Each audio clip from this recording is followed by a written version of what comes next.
Assalamualaikum warahmatullahi wabarakatuh. Alhamdulillahirabbil alamin. Assalatu wassalamu ala sayyidina Muhammad wa ala alihi wa sahbihi wasallam. Syukur alhamdulillah, anak-anakku sekalian.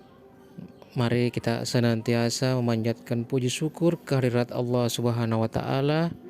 Oleh karena pada kesempatan ini kita masih ditakdirkan oleh Allah untuk bersama mengikuti proses pembelajaran secara daring, yaitu pembelajaran yang dilaksanakan secara jarak jauh. Mudah-mudahan pembelajaran kita ini tidak mengurangi nilai-nilai yang akan kita dapatkan dari pembelajaran sebentar.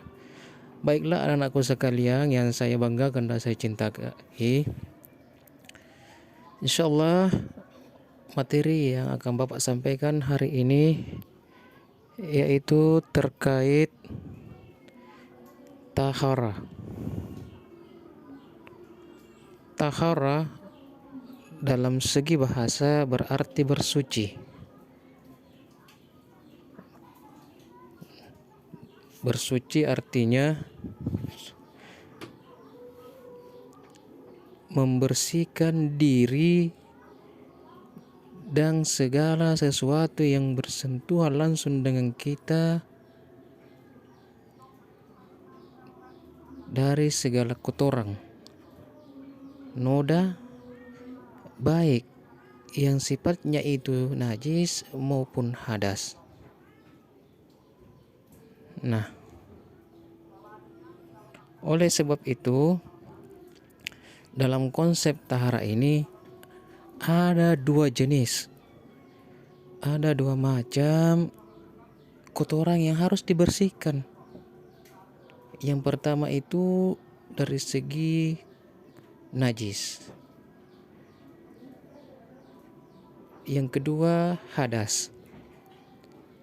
Yang pertama dulu Bapak mau jelaskan terkait najis. Najis itu adalah segala kotoran yang melekat pada pakaian, alat, atau tempat yang kita gunakan untuk beribadah. Jadi saya ulang kembali anak-anak, najis itu adalah segala kotoran atau noda yang melekat pada pakaian kita, baik itu baju, celana, sarung, dan segalanya yang kita gunakan untuk beribadah. Yang kedua, tempat ibadah kita harus bersih dari najis. Nah, itu yang dikatakan najis. Nah, pada dasarnya najis itu anak-anak ada tiga. Ada yang disebut najis muhaffafah, najis mutawassitah, dan ada juga yang disebut najis mughalladah. Najis muhaffafah ini bisa dikategorikan najis yang ringan, najis mutawassitah najis pertengahan, dan najis mughalladah adalah najis yang berat atau najis besar. Nah, ketiga najis ini memiliki contoh masing-masing dan cara membersihkannya masing-masing. Yang pertama Bapak jelaskan yaitu najis muhaffafah, najis ringan. Contohnya itu air kencingnya bayi laki-laki. Tahu jika semua atau anak-anak yang dikatakan bayi itu anak yang berusia di bawah 5 tahun. Namun khusus najis muhaffafah ini, anak yang dimaksud, bayi yang dimaksud itu adalah umur yang di bawah 2 tahun yang belum makan makanan pokok. Nah, bayi ini baru menggunakan ASI dalam menyambung kehidupannya. Nah, apabila bayi laki-laki ini kencing lalu membasahi pakaian yang kita gunakan beribadah, misalnya sholat, maka tidak boleh digunakan itu pakaian kecuali dibersihkan dulu. Nah, bagaimana cara membersihkannya? Yaitu dengan memercikkan air pada tempat atau pakaian yang terkena najis tersebut. Nah, terus yang kedua itu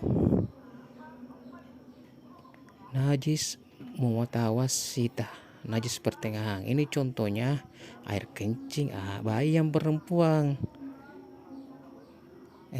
darah, nanah dan sebagainya. Apabila semua itu mengenai pakaian kita, maka tidak boleh juga digunakan untuk beribadah kecuali setelah dibersihkan. Bagaimana cara membersihkannya? Dengan cara mencucinya. Mencuci itu pakaian terkena noda dan kotoran sampai bersih, sampai hilang baunya, hilang wujudnya, hilang rasanya, baru bisa digunakan beribadah. Itu. Yang ketiga, najis mughalladh dan najis berat. Nah, ini contohnya kotoran anjing atau babi, bekas air liur, yang jelas yang bersentuhan dengan anjing dan babi itu najis berat. Nah, kalau kena ke itu kita menginjak apa segalanya pakaian tak, maka tidak boleh digunakan untuk beribadah kecuali setelah dibersihkan. Nah, cara membersihkannya ini juga cukup berat, yaitu dengan mencucinya sebanyak 7 kali dicuci. 1 kali diantaranya itu air dicampur dengan tanah baru digosok sampai bersih, baru dicuci air sebanyak 7 kali. Nah, nanti setelah bersih seperti itu baru bisa digunakan untuk beribadah. Saya kira penjelasan anak terkait najis ini, karena mengingat proses pembelajaran jarak jauh ini kita dibatasi oleh waktu, maka hanya ini yang sempat Bapak sampaikan ke depan anak-anakku sekalian. Mudah-mudahan kalian semua bisa paham apa yang Bapak jelaskan. Insya Allah pekan depan kita lanjutkan pelajaran tentang materi hadas. Hadas minggu depan kita akan lanjutkan. Mudah-mudahan kita senantiasa diberikan kesehatan, kekuatan oleh Allah Subhanahu wa taala untuk menjalani kehidupan ini. Dari Bapak kami ucapkan banyak terima kasih. Mohon maaf atas segala kekurangan. Bapak akhiri dengan doa. Billahi fi sabilil haq. Wassalamualaikum warahmatullahi wabarakatuh.